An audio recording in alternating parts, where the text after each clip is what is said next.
ഉണ്ണിയേട്ടൻ ഇങ്ങോട്ട് പോരുന്നത് വേദിക്കൽ നിന്ന് ഞാൻ കണ്ടു. അമ്മണിയേടത്തിയോട് ഒരു കളവ് പറഞ്ഞ് ഇങ്ങോട്ട് ഓടിപ്പോന്നതാ. നീ എന്താ ഇത്ര ക്ഷീണിച്ച്? സുഖക്കേടൊന്നുമില്ലല്ലോ?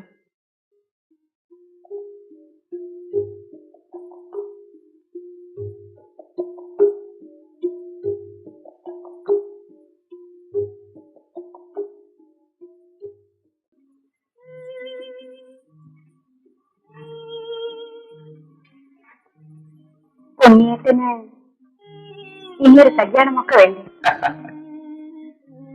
എന്താ ചിരിക്കണേ? നിനക്കിതൊന്നും വേണ്ടേ?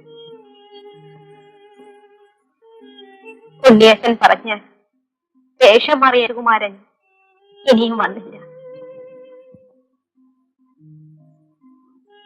നീ അതൊക്കെ ഓർമ്മിക്കുന്നുണ്ട് ഇല്ലേ? വന്നില്ല.